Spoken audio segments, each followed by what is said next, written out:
लीजिए सुनिए प्रेमचंद की लिखी कहानी शूद्रा। माँ और बेटी एक झोपड़ी में गांव के उस सिरे पर रहती थीं। बेटी बाग से पत्तियां बटोर लाती, माँ भाड़ झोंकती। यही उनकी जीविका थी। सेर दो सेर अनाज मिल जाता था, खाकर पड़ी रहती थी। माता विधवा थी, बेटी कुंवारी। घर में और कोई आदमी न था। माँ का नाम गंगा था, बेटी का गौरा। गंगा को कई साल से यही चिंता लगी हुई थी कि कहीं गौरा की सगाई हो जाए, लेकिन कहीं बात पक्की न होती थी।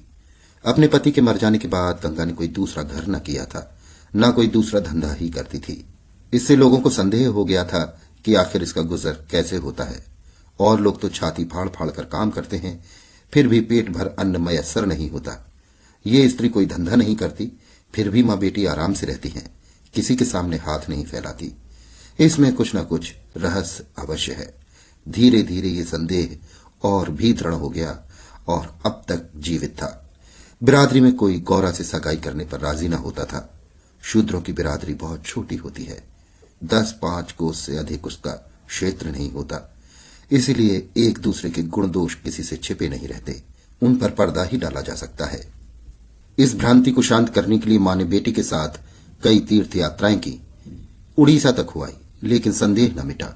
गौरा युवती थी, सुंदरी थी, पर उसे किसी ने कुएं पर या खेतों में हंसते बोलते नहीं देखा। उसकी निगाह कभी ऊपर उठती ही न थी। लेकिन ये बातें भी संदेह को और पुष्ट करती थीं। अवश्य कोई न कोई रहस्य है। कोई युवती इतनी सती नहीं हो सकती। कुछ गुपचुप की बात अवश्य है। यों ही दिन गुजरते जाते थे। बुढ़िया दिनों दिन चिंता से घुल रही थी। उधर सुंदरी की मुख छवि दिनों दिन निहरती जाती थी, कली खिलकर फूल हो रही थी। एक दिन एक परदेसी गांव से होकर निकला, 10-12 कोस से आ रहा था। नौकरी की खोज में कलकत्ता जा रहा था। रात हो गई।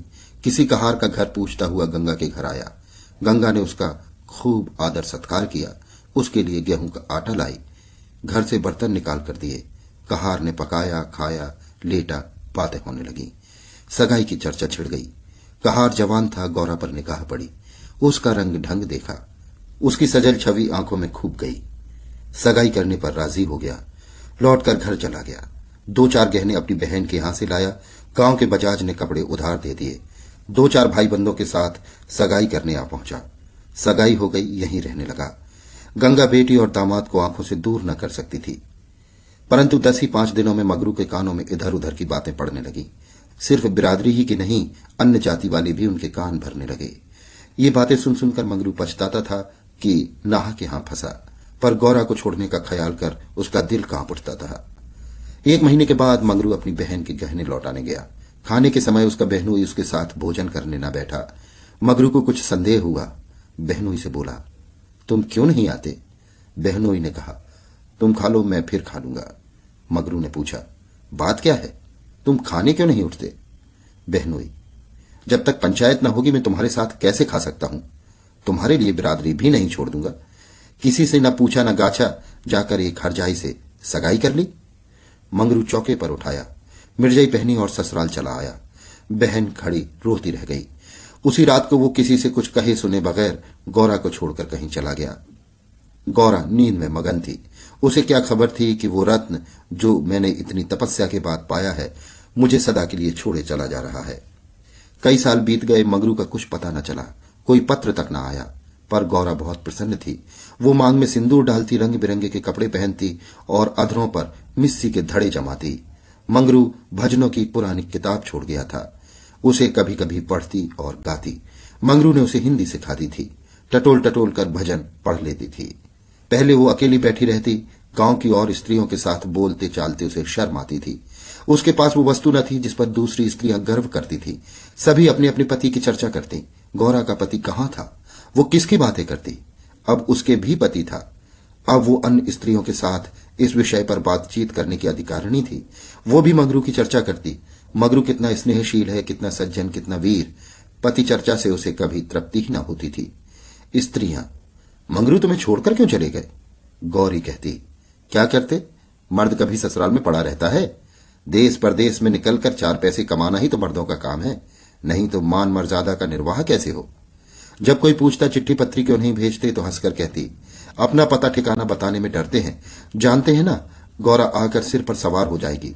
सच कहती हूं, उनका पता ठिकाना मालूम हो जाए तो यहां मुझसे एक दिन भी न रहा जाए।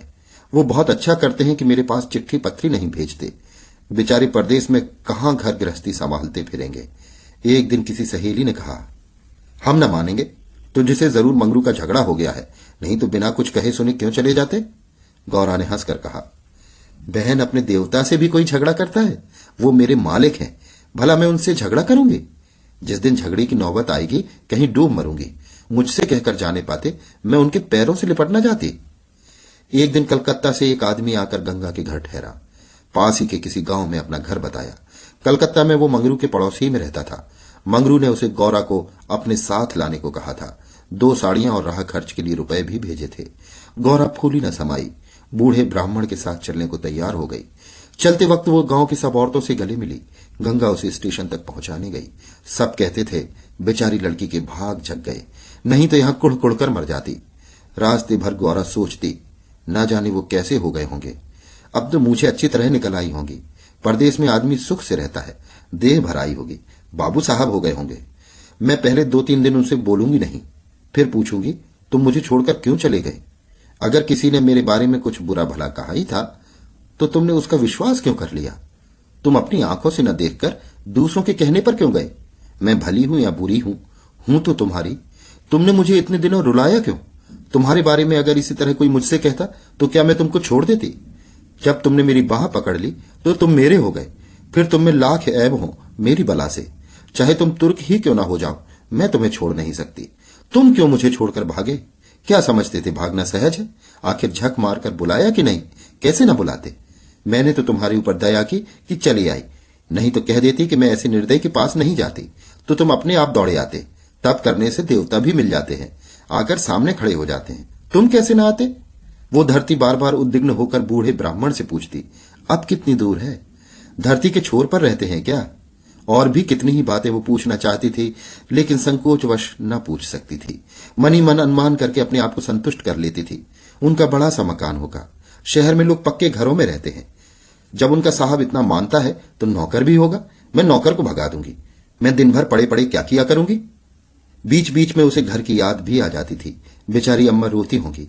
अब उन्हें घर का सारा काम आप ही करना पड़ेगा। न जाने बकरियों को चराने ले जाती हैं या नहीं। बेचारी दिन भर मैं करती होंगी। मैं अपनी बकरियों के लिए महीने महीने रुपए भेजूंगी। जब कलकत्ता से लौटूंगी तब सबके लिए साड़ियां लाऊंगी। तब मैं इस तरह थोड़ी लौटूंगी। मेरे साथ बहुत सा असबाब होगा। सबके लिए कोई ना कोई सौगात लाऊंगी। तब तक तो बहुत सी बकरियां हो जाएंगी। यही सुख स्वप्न देखते देखते गौरा ने सारा रास्ता काट दिया। पगली क्या जानती थी कि मेरे मान कुछ और, कर्ता के मन कुछ और। क्या जानती थी कि बूढ़े ब्राह्मणों के भेष में पिशाच होते हैं। मन की मिठाई खाने में मग्न थी। तीसरे दिन गाड़ी कलकत्ता पहुंची। गौरा की छाती धक धक करने लगी। वो यहीं कहीं खड़े होंगे, अब आते ही होंगे।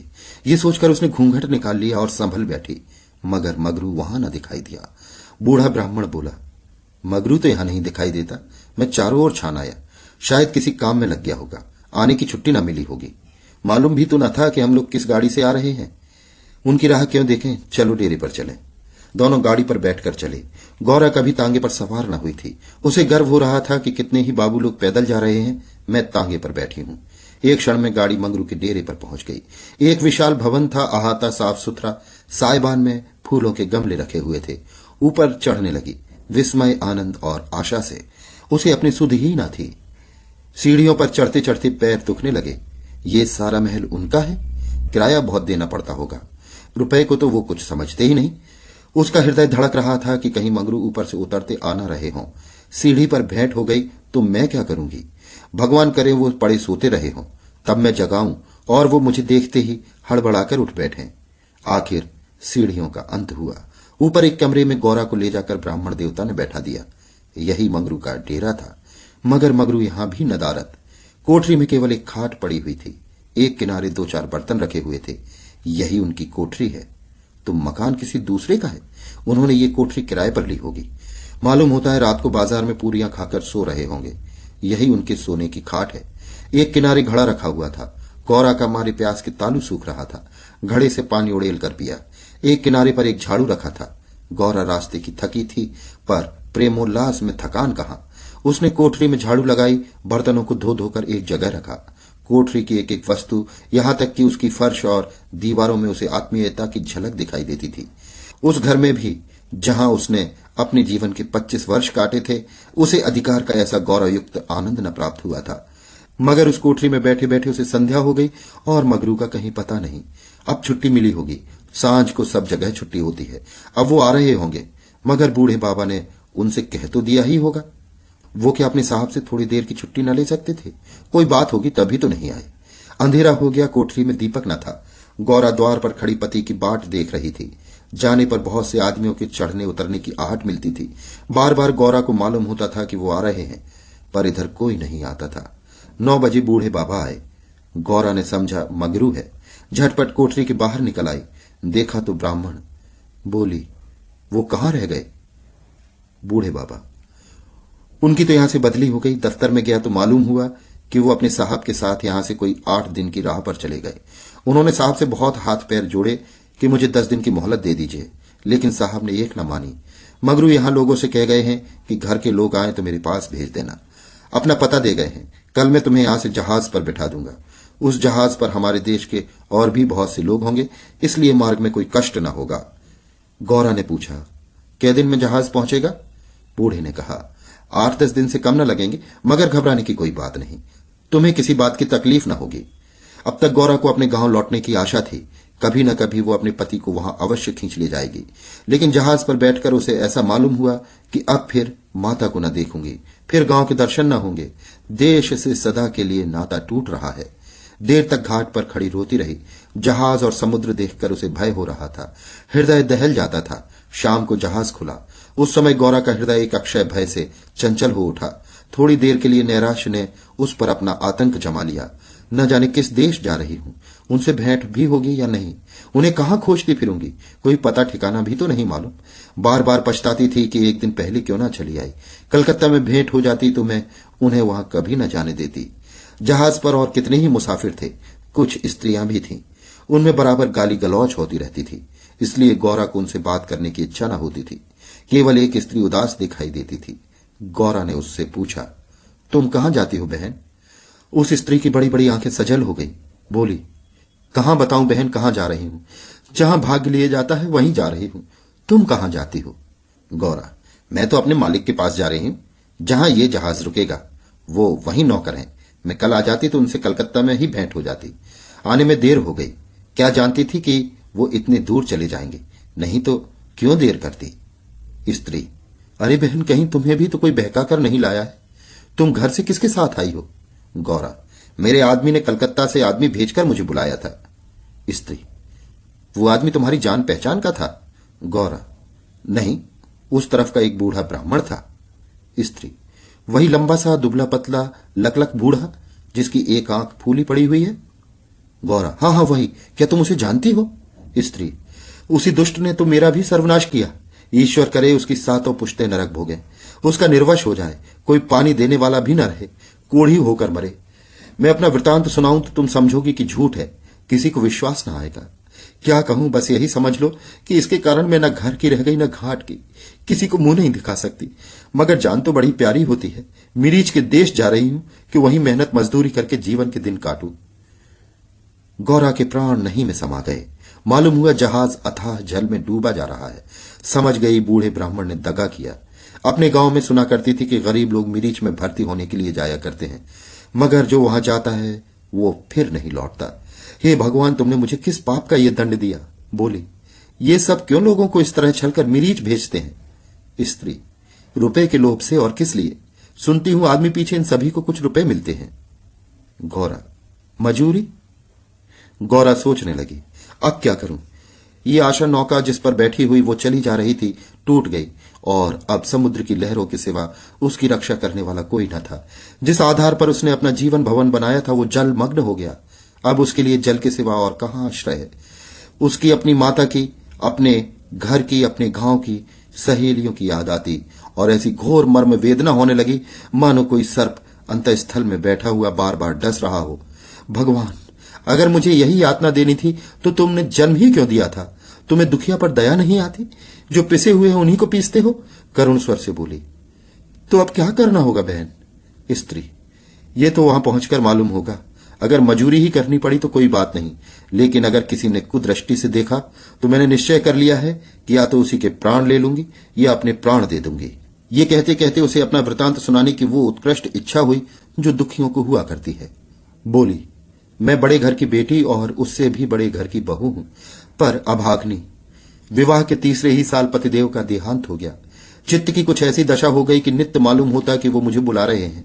पहले तो आंख झपकते ही उनकी मूर्ति सामने आ जाती थी, पर मन में ये शंका होती थी कि जब उनका देहावसान हो गया है तो वो मुझे दिखाई कैसे देते हैं। मैं इसे भ्रांति समझकर चित्त को शांत न कर सकती। मन कहता था, जो वस्तु प्रत्यक्ष दिखाई देती है वो मिल क्यों नहीं सकती। केवल वो ज्ञान चाहिए। साधु महात्माओं के सिवा ज्ञान और कौन दे सकता है। मेरा तो अब भी विश्वास है कि अभी ऐसी क्रियाएं हैं जिनसे हम मरे हुए प्राणियों से बातचीत कर सकते हैं, उनको स्थूल रूप में देख सकते हैं। महात्माओं की खोज में रहने लगी। मेरे यहां अक्सर साधु संत आते थे। उनसे एकांत में इस विषय में बातें किया करती थी, पर वे लोग सदुपदेश देकर मुझे टाल देते थे। मुझे सदुपदेशों की जरूरत न थी। मैं वैधव्य धर्म खूब जानती थी। मैं तो वो ज्ञान जानती थी जो जीवन और मरण के बीच का पर्दा उठा दे। 3 साल तक मैं इसी खेल में लगी रही।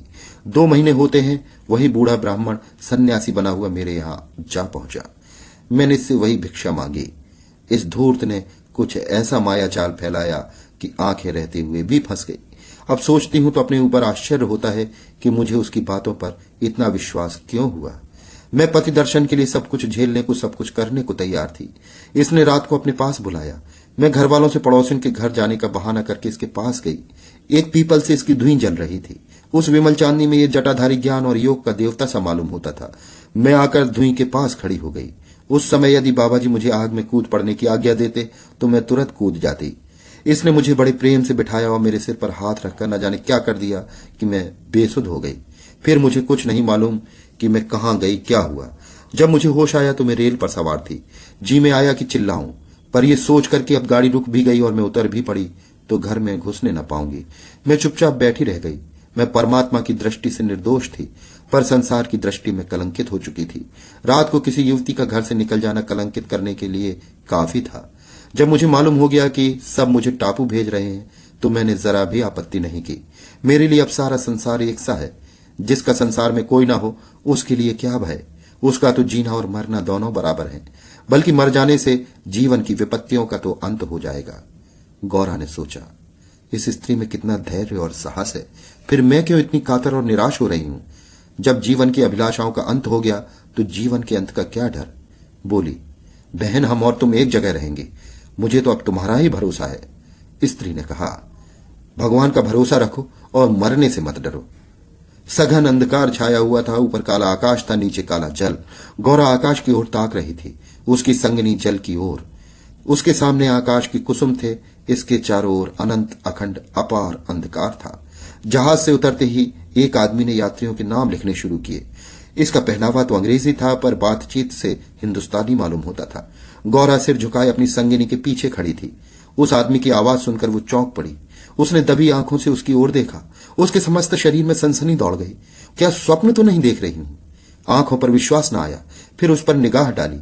उसकी छाती वेग से धड़कने लगी, पैर थर थर कांपने लगे। ऐसा मालूम होने लगा मानो चारों ओर जल ही जल है और उसमें बही जा रही हूं।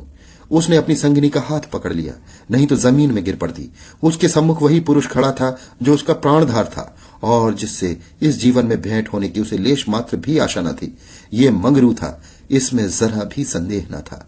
हां, उसकी सूरत बदल गई थी। यौवन काल का वो कांतिमय साहस सदैव छवि नाम को भी न था। बाल खिचड़ी हो गए थे, गाल पिचके हुए, लाल आंखों से कुवासना और कठोरता झलक रही थी। पर था वो मगरू।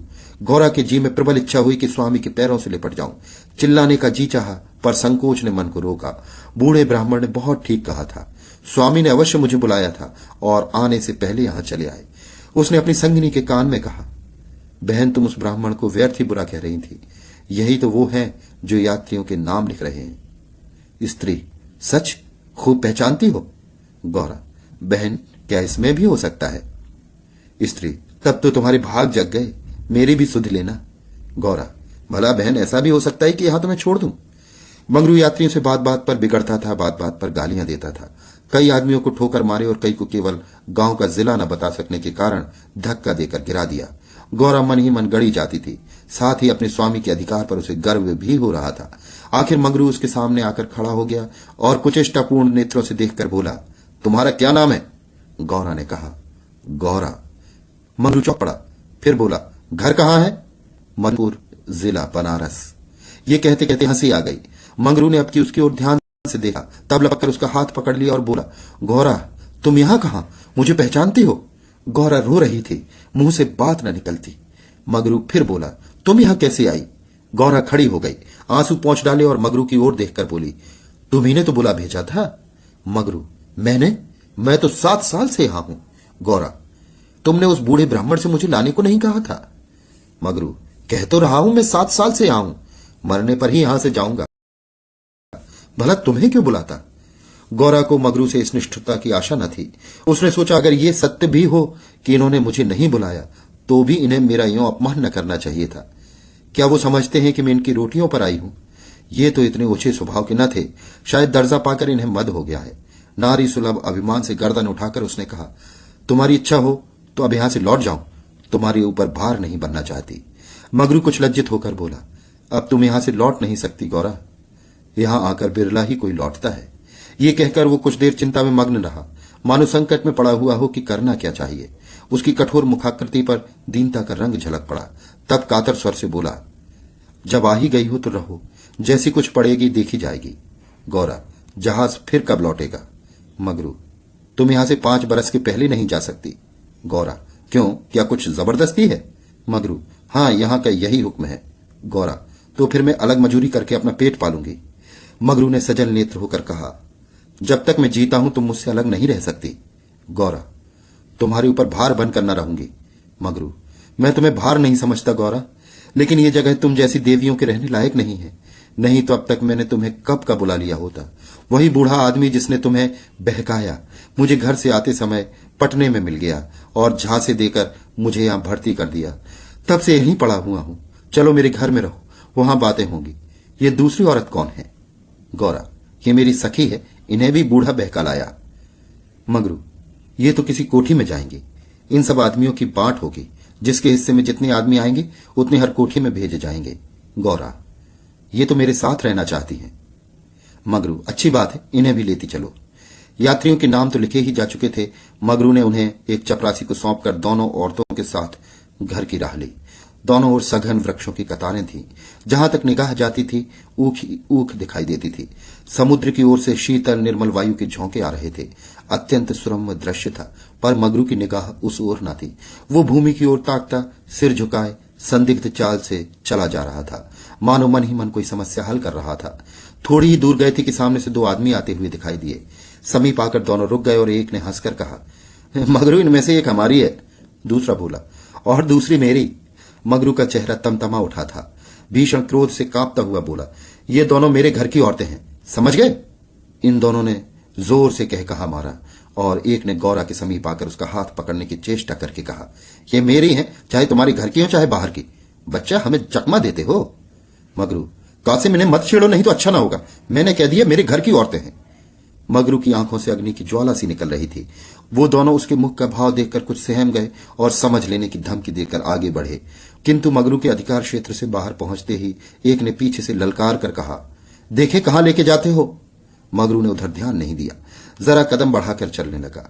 जैसे संध्या के एकांत में हम कब्रिस्तान के पास से गुजरते हैं, हमें पग पग पर यह शंका होती है कि कोई शब्द कान में न पड़ जाए, कोई सामने आकर खड़ा न हो जाए, कोई जमीन के नीचे से कफन ओढ़े उठ न खड़ा हो। गौरा ने कहा, ये दोनों बड़े शोधे थे। मगरू, और मैं किस लिए कह रहा था कि यह जगह तुम जैसी स्त्रियों के रहने लायक नहीं है। सहसा दाहिनी तरफ से एक अंग्रेज घोड़ा दौड़ाता हुआ आ पहुंचा और मगरू से बोला, वेल जमादार, ये दोनों औरतें हमारी कोठी में रहेगा, हमारी कोठी में कोई औरत नहीं है। मगरू ने दोनों औरतों को अपने पीछे कर लिया और सामने खड़ा होकर बोला, साहब, ये दोनों औरतें हमारे घर की औरतें हैं। साहब, ओहो, तुम झूठा आदमी, हमारी कोठी में कोई औरत नहीं और तुम 2 ले जाएगा, ऐसा नहीं हो सकता। गौरा की ओर इशारा करके, इसको हमारी कोठी पर पहुंचा दो। मगरू ने सिर से पांव तक कांपते हुए कहा, ऐसा नहीं हो सकता। मगर साहब आगे बढ़ गया, उसके कान में बात न पहुंची।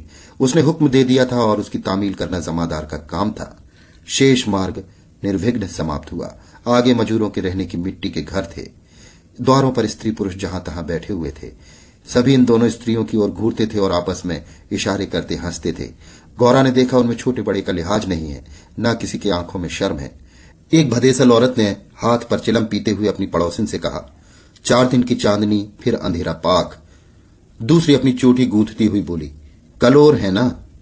मगरू दिन भर द्वार पर बैठा रहा, मानो कोई किसान अपनी मटर की खेत की रखवाली कर रहा हो। कोठरी में दोनों स्त्रियां बैठी अपने नसीबों को रो रही थीं। इतनी देर में दोनों को यहां की दशा का परिचय कराया गया था। दोनों भूखी प्यासी बैठी थीं। यहां का रंग देखकर भूख प्यास सब भाग गई थी। रात के 10 बजे होंगे कि एक सिपाही ने आकर मंगरू से कहा, चलो तुम्हें जंट साहब बुला रहे हैं। मगरू ने बैठे बैठे कहा, देखो नब्बी, तुम भी हमारे देश के आदमी हो, कोई मौका पड़े तो हमारी मदद करोगे ना। जाकर साहब से कह दो मंगरू कहीं गया है, बहुत होगा जुर्माना कर देंगे। नब्बी, ना भैया, गुस्से में भरा बैठा है, पिए हुए है, कहीं मार चले तो बस, चमड़ा इतना मजबूत नहीं है। मंगरू, अच्छा तो जाकर कह दो नहीं आता। नब्बी, मुझे क्या जाकर कह दूंगा, पर तुम्हारी खैरियत नहीं है। ये वही साहब थे जिनसे आज मंगरू की भेंट हुई थी। मंगरू जानता था कि साहब से बिगाड़ करके यहां एक क्षण भी निर्वाह नहीं हो सकता। जाकर साहब के सामने खड़ा हो गया। साहब ने दूर से ही डांटा, वो औरत कहां है? तुमने उसे अपने घर पर क्यों रखा है? मंगरू, हुजूर वो मेरी ब्याहता औरत है। साहब, अच्छा वो दूसरा कौन है? मंगरू, वो मेरी सगी बहन है हुजूर। साहब, हम कुछ नहीं जानता, तुमको लाना पड़ेगा, 2 में से कोई। मंगरू पैरों पर गिर पड़ा और रो रो कर अपनी सारी राम कहानी सुना गया, पर साहब जरा भी न पसीजे। अंत में वो बोला, हुजूर वो दूसरी औरतों की तरह नहीं है, अगर यहां आ भी गई तो प्राण दे देंगी। साहब ने हंसकर कहा, ओह, जान देना इतना आसान नहीं है। नब्बी, मंगरू अपनी दांव रोते क्यों हो? तुम हमारे घर नहीं घुसते थे, अब भी जब घात पाते हो जा पहुंचते हो, आप क्यों रोते हो? एजेंट, ओ ये बदमाश है, अभी जाकर लाओ, नहीं तो तुमको हंटरों से पीटेगा। मंगरू, हुजूर जितना चाहे पीट ले, मगर मुझसे ये काम करने को ना कहें जो मैं जीते जी नहीं कर सकता। एजेंट, हम 100 हंटर मारेगा। मंगरू, हुजूर 1000 हंटर मार लें, लेकिन मेरी घर की औरतों से ना बोले। एजेंट नशे में चूर था। हंटर लेकर मंगरू पर पिल पड़ा और लगा सड़ासड़ जमाने। 10-12 कोढ़े मंगरू ने धैर्य के साथ सहे, फिर हाय हाय करने लगा। देह की खाल फट गई थी और मांस पर चाबुक पड़ता था तो बहुत जब्त करने पर भी कंठ से आर्त ध्वनि निकल आती थी, और अभी 100 में कुछ 15 चाबुक पड़े थे। रात के 10 बज गए थे। चारों ओर सन्नाटा था और उस नीरव अंधकार में मगरू का करुण विलाप किसी पक्षी की भांति आकाश में मंडला रहा था। वृक्षों के समूह भी हतबुद्धि से खड़े मौन रुदन की मूर्ति बने हुए थे। ये पाषाण हृदय लंपट विवेक शून्य जमादार इस समय एक अपरिचित स्त्री के सतीत्व की रक्षा करने के लिए अपने प्राण तक देने को तैयार था, केवल इस नाते कि ये उसकी पत्नी की संगिनी थी। वो समस्त संसार की नजरों में गिरना गवारा कर सकता था, पर अपनी पत्नी की भक्ति पर अखंड राज्य करना चाहता था। इसमें अणुमात्र की कमी भी उसके लिए असह्य थी। उस अलौकिक भक्ति के सामने उसके जीवन का क्या मूल्य था? ब्राह्मणी तो जमीन पर ही सो गई थी, पर गौरा बैठी पति की बाट जो रही थी। अभी तक वो उससे कोई बात नहीं कर सकी थी। 7 वर्षों की विपत्ति कथा कहने और सुनने के लिए बहुत समय की जरूरत थी, और रात के सिवा वो समय कब मिल सकता था? उसे ब्राह्मणी पर कुछ क्रोध सा आ रहा था कि ये क्यों मेरे गले का हार हुई, इसी के कारण तो वो घर में नहीं आ रहे हैं। एकाएक वो किसी का रोना सुनकर चौंक पड़ी। भगवान, इतनी रात गए कौन दुख का मारा रो रहा है? अवश्य कहीं कोई मर गया है। वो उठकर द्वार पर आई और यह अनुमान करके कि मंगरू यहां बैठा हुआ है, बोली, वो कौन रो रहा है, जरा देखो तो। लेकिन जब कोई जवाब न मिला तो वो स्वयं कान लगाकर सुनने लगी।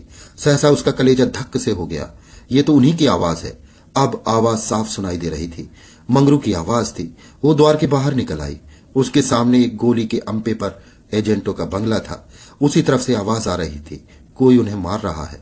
आदमी मार पड़ने पर ही इस तरह रोता है। मालूम होता है वही साहब उन्हें मार रहा है। वो वहां खड़ी न रह सकी, पूरी शक्ति से उस बंगले की ओर दौड़ी। रास्ता साफ था। एक क्षण में वो फाटक पर पहुंच गई। फाटक बंद था। उसने जोर से फाटक पर धक्का दिया, लेकिन वो फाटक न खुला, और कई बार जोर जोर से पुकारने पर भी कोई बाहर न निकला तो वो फाटक के जंगलों पर पैर रखकर भीतर कूद पड़ी।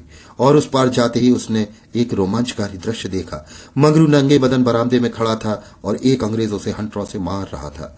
गौरा की आंखों के सामने अंधेरा छा गया। वो एक छलांग में साहब के सामने जाकर खड़ी हो गई और मंगरू को अपने अक्षय प्रेम सबल हाथों से ढांक कर बोली, सरकार दया करो, इनके बदले मुझे जितना मार लो, पर इनको छोड़ दो। एजेंट ने हाथ रोक लिया और उन्मत्त की भांति गौरा की ओर कई कदम आकर बोला, हम इसको छोड़ दें तो तुम मेरे पास रहेगा? मगरू के नथने फड़कने लगे। ये पामर नीच अंग्रेज मेरी पत्नी से इस तरह बातें कर रहा है। अब तक वो जिस अमूल्य रत्न की रक्षा के लिए इतनी यातनाएं सह रहा था, वही वस्तु साहब के हाथ में चली जा रही है। ये असह्य था। उसने चाहा कि लपक कर साहब की गर्दन पर चढ़ बैठूं। जो कुछ होना है वो हो जाए। ये अपमान सहने के बाद जीकर ही क्या करूंगा। लेकिन नब्बी ने उसे तुरंत पकड़ लिया और कई आदमियों को बुलाकर उसके हाथ पांव बांध दिए। मगरू भूमि पर छटपटाने लगा। गौरा रोती हुई साहब के पैरों पर गिर पड़ी और बोली, हुजूर इन्हें छोड़ दो, मुझ पर दया करें। एजेंट, तुम हमारे पास रहेगा? गौरा ने खून का घूंट पीकर कहा, हां रहूंगी। बाहर मगरू बरामदे में पड़ा कराह रहा था। उसकी देह में सूजन थी और घाव में जलन। सारे अंग जकड़ गए थे। हिलने की भी शक्ति न थी। हवा घाव में शर के समान चुभती थी, लेकिन ये व्यथा वो सह न सकता था। असह्य ये था कि साहब गौरा के साथ इसी घर में विहार कर रहा है और मैं कुछ नहीं कर सकता। उसे अपनी पीड़ा भूल सी गई थी। कान लगाए सुन रहा था कि उनकी बातों की भनक कान में पड़ जाए तो देखूं क्या बातें हो रही हैं। गौरा अवश्य चिल्लाकर भागेगी और साहब उसके पीछे दौड़ेगा। अगर मुझसे उठा जाता तो उस वक्त बचा को खोद कर काढ़ ही देता। लेकिन बड़ी देर हो गई। न तो गौरा चिल्लाई, न बंगले से निकलकर भागी। वो सजे सजाए कमरे में साहब के साथ बैठी सोच रही थी, क्या इसमें तनिक भी दया नहीं है? मगरू का पीढ़ा क्रंदन सुन सुनकर उसके हृदय के टुकड़े हुए जाते थे। क्या इसके अपने भाई बंद मां बहन नहीं है? माता यहां होती तो उसे इतना अत्याचार न करने देती। मेरी अम्मा लड़कों पर कितना बिगड़ती थी जब वो किसी को पेड़ पर ढेले चलाते देखती थी। पेड़ में भी प्राण होते हैं। क्या इसकी माता इसे एक आदमी के प्राण लेते देखकर भी इसे मना न करती? साहब शराब पी रहा था और गौरा कोष्ठ काटने का छुरा हाथ में लिए खेल रही थी। सहसा गौरा की निगाह एक चित्र की ओर गई। उसमें एक माता बैठी हुई थी। गौरा ने पूछा, साहब ये किसकी तस्वीर है? साहब ने शराब का गिलास मेज पर रखकर कहा, ओह, ये हमारे खुदा की मां मरियम है। गौरा, बड़ी अच्छी तस्वीर है। क्यों साहब, तुम्हारी मां जीती है ना? साहब, वो मर गया। जब हम यहां आया तो वो बीमार हो गया, हम उसको देख भी नहीं सका। साहब के मुखमंडल पर करुणा की झलक दिखाई दी। गौरा बोली, तब तो उन्हें बड़ा दुख हुआ होगा। तुम्हें अपनी माता का प्यार नहीं था? वो रो रो कर मर गई और तुम देखने भी नहीं गए, तभी तुम्हारा दिल कड़ा है। साहब, नहीं नहीं, हम अपनी माता को बहुत चाहता था। वैसी औरत दुनिया में न होगी। हमारा बाप हमको बहुत छोटा सा छोड़कर मर गया था। माता ने कोयले की खान में मजूरी करके हमको पाला। गौरा, तब तो वो देवी थी। इतनी गरीबी का दुख सहकर भी तुम्हें दूसरे पर तरस नहीं आता? क्या वो दया की देवी तुम्हारी बेदर्दी देखकर दुखी न होती होंगी? उनकी कोई तस्वीर तुम्हारे पास है? साहब, ओ, हमारे पास उनकी कई फोटो हैं। देखो, वो उन्हीं की तस्वीर है, वो दीवार पर। गौरा ने समीप जाकर तस्वीर देखी और करुण स्वर में बोली, सचमुच देवी थी। जान पड़ता है दया की देवी है। वो तुम्हें कभी मारती थी कि नहीं? मैं तो जानती हूं वो कभी किसी पर न बिगड़ती होंगी। बिल्कुल दया की मूर्ति है। साहब, वो मामा हमको कभी नहीं मारता था। वो बहुत गरीब था, पर अपने कमाई में कुछ न कुछ जरूर खैरात करता था। किसी बेबाप के बालक को देखकर उसकी आंखों में आंसू भर आता था। वो बहुत ही दयावान था। गौरा ने तिरस्कार के भाव में कहा, और उसी देवी के पुत्र होकर तुम इतने निर्दयी हो? क्या वो होती तो तुम्हें किसी को इस तरह हत्यारों की भांति मारने देती? वो सरग में रो रही होंगी। सरग न रख तो तुम्हारे यहां भी होगा। ऐसी देवी के पुत्र कैसे हो गए? गौरा को ये बातें कहते हुए जरा भी भय न होता था। उसने अपने मन में एक दृढ़ संकल्प कर लिया था और अब उसे किसी प्रकार का भय न था। जान से हाथ धो लेने का निश्चय कर लेने के बाद भय की छाया भी नहीं रह जाती। किंतु वो हृदय शून्य अंग्रेज इन तिरस्कारों पर आग हो जाने के बदले और भी नम्र होता जाता था।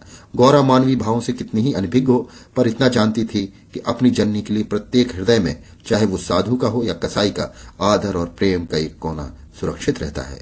ऐसा भी कोई अभागा प्राणी है जिसे मात्र स्नेह की स्मृति थोड़ी देर के लिए रुला न देती हो, उसके हृदय के कोमल भाव को जगा न देती हो। साहब की आंखें डबडबा गईं, सिर झुकाए बैठा था।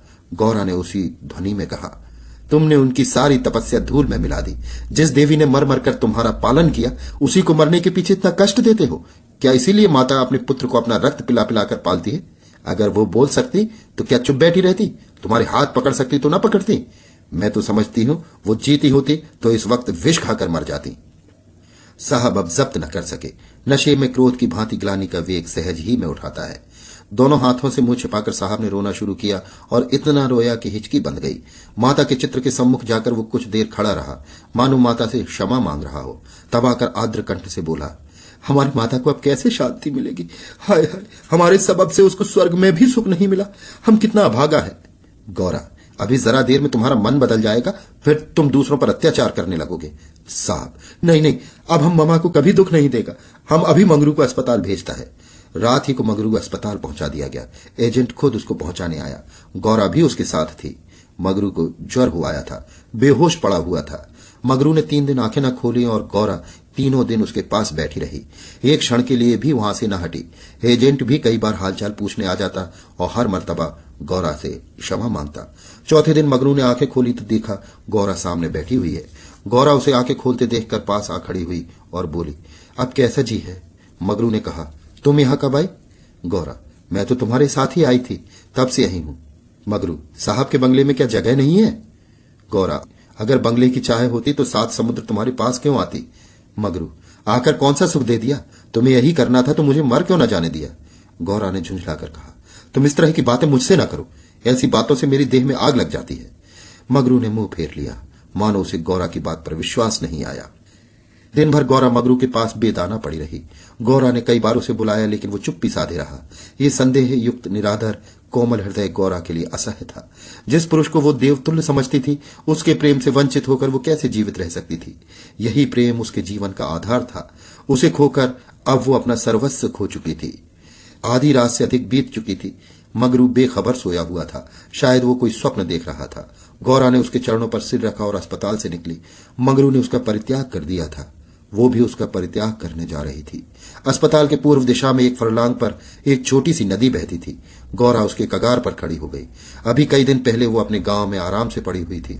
उसे क्या मालूम था कि जो वस्तु इतनी मुश्किल से मिल सकती है वो इतनी आसानी से खोई भी जा सकती है। उसे अपनी मां की, अपने घर की, अपनी सहेलियों की, अपनी बकरी के बच्चों की याद आई। वो सब कुछ छोड़कर इसलिए यहां आई थी। पति के ये शब्द, क्या साहब के बंगले में जगह नहीं है, उसके मर्म स्थान में बाणों के समान चुभे हुए थे। ये सब मेरे ही कारण तो हुआ। मैं न रहूंगी तो वो फिर आराम से रहेंगे। सहसा उसे ब्राह्मणी की याद आ गई। उस दुखिया के दिन यहां कैसे कटेंगे? चलकर साहब से कह दूं कि उसे या तो उसके घर भेज दें या किसी पाठशाला में काम दिला दें। वो लौटना ही चाहती थी कि किसी ने पुकारा, गौरा, गौरा। वो मंगरू का करुण कंपित स्वर था। वो चुपचाप खड़ी हो गई। मंगरू ने फिर पुकारा, गौरा, गौरा, तुम कहां? मैं ईश्वर से कहता हूं कि। गौरा ने और कुछ न सुना। वो धम से नदी में कूद पड़ी। बिना अपने जीवन का अंत की वो स्वामी की विपत्ति का अंत न कर सकती थी। धमाके की आवाज सुनते ही मंगरू भी नदी में कूदा। वो अच्छा तैराक था, मगर कई बार गोते मारने पर भी गौरा का कहीं पता न चला।